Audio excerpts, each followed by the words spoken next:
These are tropical grey isopods. They are native to parts of Europe. Today I am going to be rehousing them and some other species. At this time I am taking out the bark and putting the isopods in it into the bowl. Whilst I am doing this, I will tell you about my substrate mix ingredients, which include sphagnum moss, leaf litter, cocoa fibre, eggshells and pieces of decaying bark. What I do next is I take out all the pieces of wood and again take all the isopods off.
take out the substrate and give it a mix. This is so I can get all of the moss and eggshells evenly spread for the enclosure.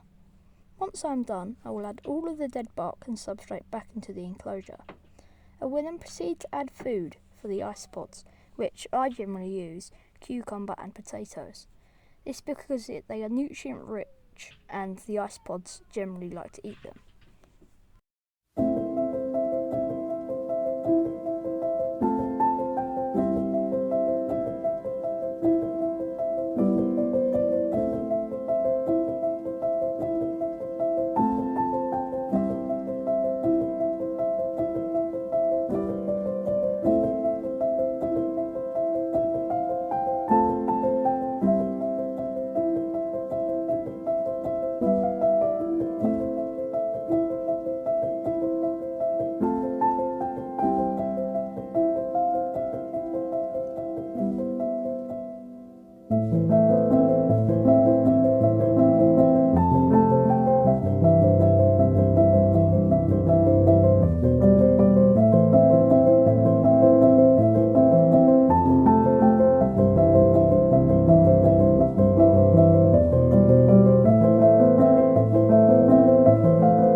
common striped woodlouse.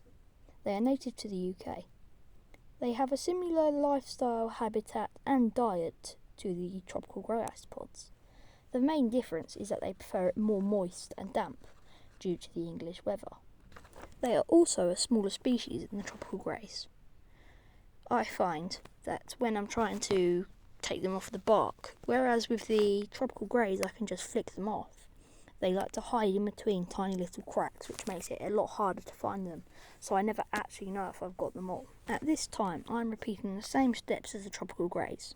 I'm getting all pieces of bark and wood that would possibly have isopods on them and finding as many isopods as possible and putting them in the bowl. This is so I don't accidentally squash them when moving the substrate and spraying them.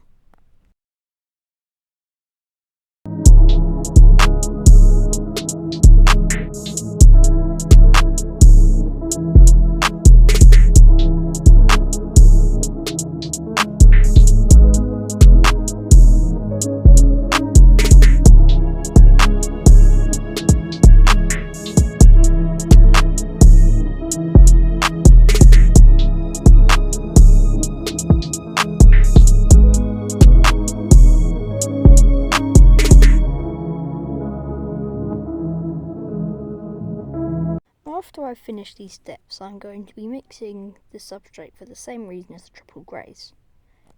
That reason is also so everything is evenly spread throughout the enclosure.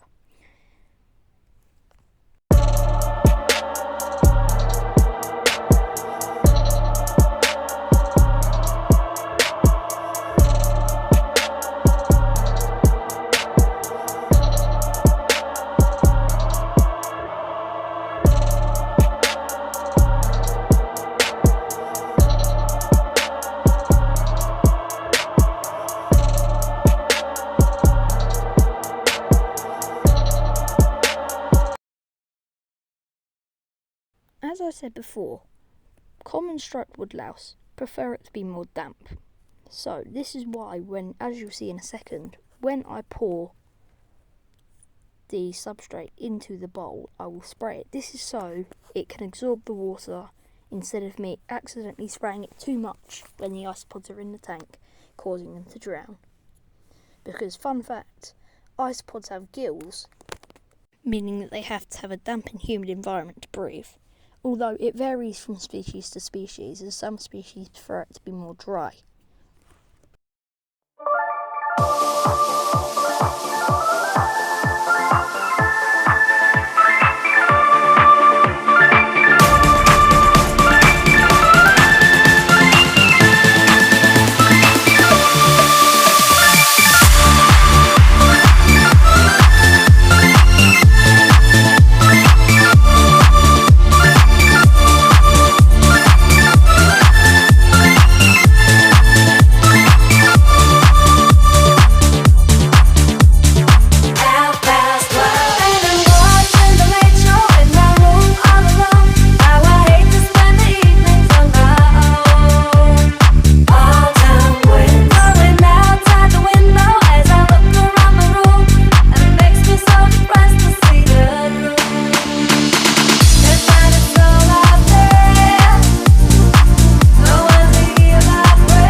Once I am done with the mixing process, I will proceed to start adding the substrate back into the main tub.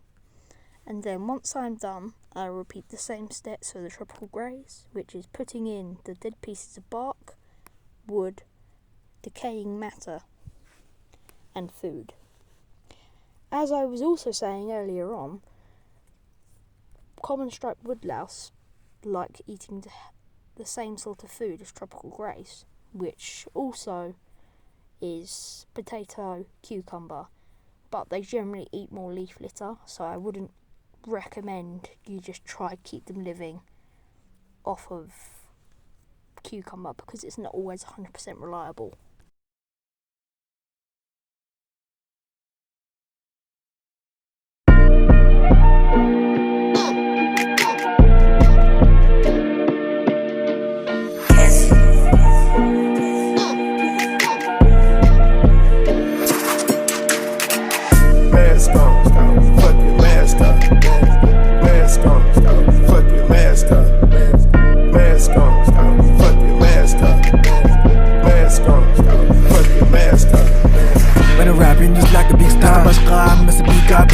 我的 PA 对你是必杀技，从土耳其路到意大利，马普拉的拉法米利亚，我们从地上日到地下，那拿什么狗毛屁话 ？Stop 你的幻想 ，fuck 你的黑压力。So hot boy, I be like Pablo， 你的 type shit 在我看来都差不多，我的就是我的，你永远拿不走。这帮子老逼狗装成了花骨朵，麦克风在手里永远都唱不够。你看不你 fuck 你是大不懂，我的水平你永远都达不到。谁平常熬死的话还 rap 大爆了？他但这些没有用的 ，All night 跟我走 ，Let's go。这条路真的没尽头，这次放弃他们没理由。虽然。